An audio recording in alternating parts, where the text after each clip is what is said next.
As Obi-Wan said, most things can be looked at from a certain point of view, A certain point of view? including the constant struggle between movies and books. Movies are wonderful to sit back and enjoy, but they tend to have limited runtimes, and often producers are forced to make cuts and take liberties to fit each major event into their films. Star Wars: Revenge of the Sith suffered from this, with character development and conversations cut for time. Many moviegoers were left with unanswered questions about their favorite heroes and villains. However, the novelization of the movie by Matthew Stover fixes these problems by not having that time limit. And while the movie was immediately one of the best Star Wars films, we have to give props to the book for improving the story of Anakin's fall. The end of the Clone War, the fall of the Republic and the Jedi, the rise of the Empire, and the setup for A New Hope. All of this happened in the 2.5-hour runtime of Revenge of the Sith. This meant that the core story of the movie, the fall of Anakin Skywalker from the light side to the dark side, was a bit rushed. However, the book spends quite a lot of time focusing on the root of Anakin's problem, his fear of death. One of the earliest scenes in the book shows Anakin and Obi-Wan encountering a dying star and Anakin marveling that even stars can die. The story continues to talk about Anakin's grief for his mother, as well as his fear of losing Padme, Obi-Wan, and even Chancellor Palpatine.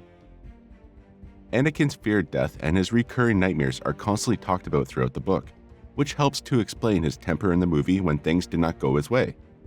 While Anakin seems like an ungrateful child when he's denied the title of Jedi Master, the book expounds on it by explaining his reasons for wanting to achieve that rank. How can you do this? This is outrageous. It's unfair. In an effort to save Padme's life, Anakin was looking for various pieces of knowledge in the Jedi archives, and hoped that the rank of Master would have allowed him clearance to find that knowledge. He wasn't just angry at not being respected enough to be a Master, he was angry because an avenue to save Padme had just been cut off. His outburst is a lot more understandable given this information. Additionally, the friendship between Anakin and Obi-Wan is expanded upon in the novel. Throughout the Battle of Coruscant, the rescue of the Chancellor, and the events leading up to Obi-Wan's departure to Utapau, there are several conversations between the two that cement their relationship, a relationship that had been built in the Clone Wars and was only growing as time went on. The last conversation they had as friends goes like this. "Master, wait." Anakin turned to face him fully. He couldn't just stand here and let him walk away. Not now. He had to say something. He had a sinking feeling he might not get another chance. "Master," he said hesitantly, "I know I've disappointed you in these past few days. I have been arrogant. I have not been very appreciative of your training, and what's worse, of your friendship. I offer no excuse, Master. My frustration with the Council, I know that none of it is your fault, and I apologize for all of it. Your friendship means everything to me."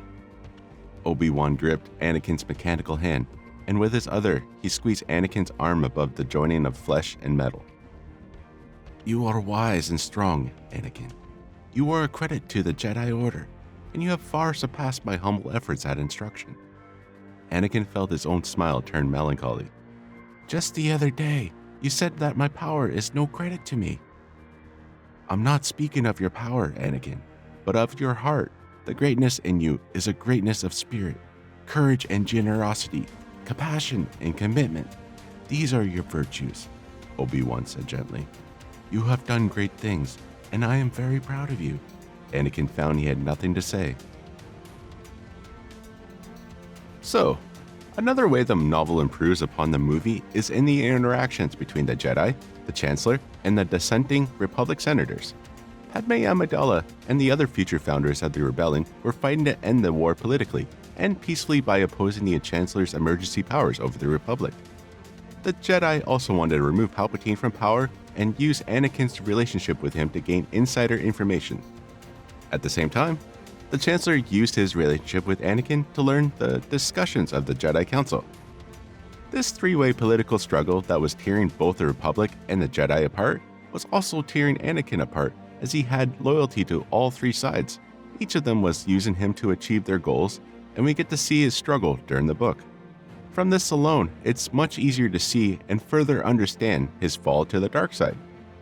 There is a chapter where Palpatine speaks alone with Anakin, continuing to manipulate him as he had since he had been a young child. Their conversation went like this. Do the one thing that the Jedi fear most. Make up your own mind. Follow your own conscience. Do what you think is right. I know that you have been longing for a life greater than that of an ordinary Jedi. Commit to that life. I know you burn for greater power than any Jedi can wield. Give yourself permission to gain that power, and allow yourself license to use it. You have dreamed of leaving the Jedi Order, having a family of your own, one that is based on love, not on enforced rules of self-denial. Palpatine then states the tale of Darth Plagueis the Wise is no myth, and that he himself had the power to save Padme from death. Everything continued from there as it did in the movie. Some of the most important scenes in Revenge of the Sith are when Obi-Wan and Yoda split up to confront Anakin and Palpatine. Obi-Wan spoke to Padme before heading to Mustafar and hinted that he knew about her romance with Anakin, just as he hinted during the Clone Wars TV show. An expanded universe comic set during this time period showed Anakin and Obi-Wan discussing their dreams for after the war. While Obi-Wan was content to simply follow the will of the living force, he knew that Anakin wanted something more. He said, "When this war is finally over, Anakin, whatever path you wish to follow, I will try to support you as best as I can. You have my promise, my old friend." Perhaps if Order 66 had never happened, Obi-Wan would have supported Anakin's dreams and helped him live the life he wanted to live. However, that wasn't meant to be.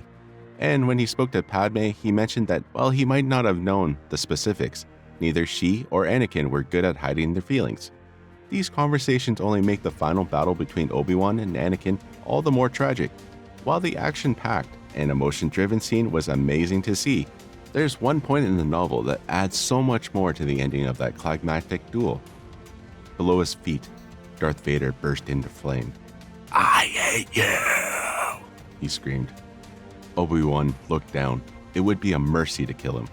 He was not feeling merciful.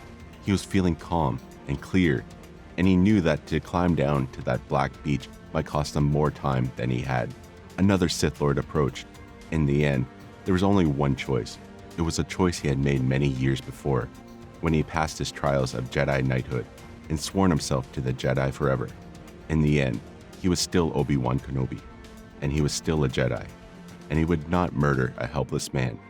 He would leave it to the will of the Force.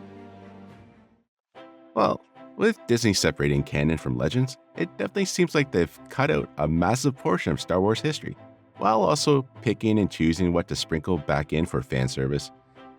However, what many people forget is that Star Wars is one big universe. Not just live-action films or the animated shows, it's everything put together. Ideally, canon and legends need to be looked at side by side because ultimately, they benefit one another and tell different pieces of the same story.